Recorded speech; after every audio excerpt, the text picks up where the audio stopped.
வணக்க மக்களே, welcome to the adventure show. இன்னைக்கு ஷோல நம்ம பார்க்க போறது ஹே பல்வந்த் அப்படின்ற தெலுங்கு மூவி தமிழ் டப்பிங்கோட ஜி5 ஓடிடி ஆப்ல அவைலபிளா இருக்கு. இந்த படத்துல சுகாஷ் தான் லீட் கேரக்டர் ப்ளே பண்ணிருக்காரு. ஹீரோவோட அப்பா அப்படி என்ன பிசினஸ் பண்றாரு அப்படின்ற ஒரு சர்ப்ரைஸோட தான் வந்து இந்த கதை நகருது. ஆக்சுவலா இந்த படத்தோட ஸ்டார்டிங்லேயே வந்து ஹீரோவோட ஃபேமிலியை காட்டுறாங்க. தன்னோட அப்பா சின்ன வயசுல இருந்து பிசினஸ் மேல பேஷனா இருக்காரு அப்படின்றத பார்த்து நம்ம ஹீரோ வந்து பயங்கரமா இன்ஸ்பயர் ஆகுறாரு.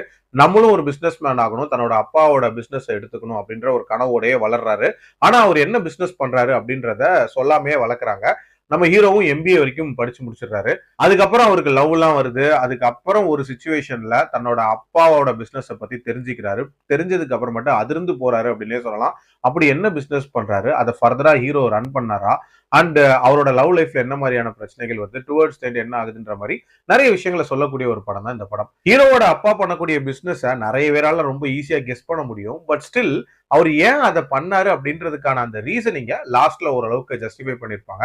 அது மட்டும் இல்லாம அதுல இன்வால்வ் ஆறவங்க எதனால வராங்கன்ற மாதிரியான சில ரீசனிங்கும் வந்து ஓரளவுக்கு நீட்டா கொடுத்திருப்பாங்க. அதே மாதிரி இதுல ஃபன் மொமெண்ட்ஸை பொறுத்த வரைக்கும் ஒரு சில இடங்கள் அப்படின்றது ஓரளவுக்கு நீட்டாவே ஒர்க் அவுட் ஆயிருந்துச்சு. அந்த ஹீரோயின் கிட்ட மறைக்க முயற்சி பண்ணக்கூடிய காட்சிகள் அண்ட் ஹீரோயினோட ஃபேமிலியை சேர்ந்த ஒரு முக்கியமான மெம்பரை வச்சு கிரியேட் பண்ணக்கூடிய கான்ஃபிளிக்ட், இது எல்லாமே ஓரளவுக்கு நீட்டா ஒர்க் அவுட் ஆயிருந்துச்சு. ரொம்ப சிம்பிளா அதே நேரத்துல ஒரு சென்சிட்டிவான ஒரு பிளாட் ஓரளவுக்கு நிறைய இடங்கள்ல நல்ல நீட்டாவே ஹேண்டில் பண்ணியிருந்தாங்க.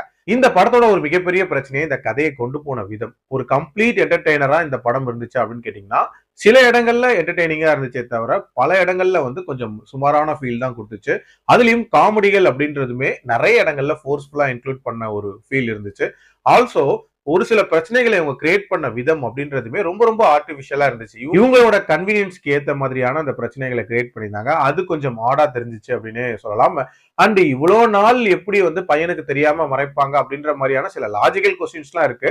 இதெல்லாம் தவிர்த்தாலும் ஒரு டைம் பாஸ்க்கு பாக்குற மாதிரியான என்டர்டைனர் தானே தவிர மத்தபடி நத்திங் ஸ்பெஷல் அப்படின்னு தான் சொல்லுவேன். என்னோட ரேட்டிங் 2.7 அவுட் ஆஃப் 5. அடல்ட் கண்டென்ட்டை பொறுத்த வரைக்கும் இதுல பெருசா அடல்ட் சீன்ஸ் அப்படின்றதெல்லாம் இல்ல. பட் இதோட காமெடி அப்படின்றது அடல்ட் கண்டென்ட் லைட்டா நிறைஞ்சதா இருக்கும். ஸோ அதுக்கேற்ற மாதிரி பிளான் பண்ணிக்கோங்க. மீண்டும் அடுத்த விமர்சனத்தில் சந்திக்கிறேன். நன்றி.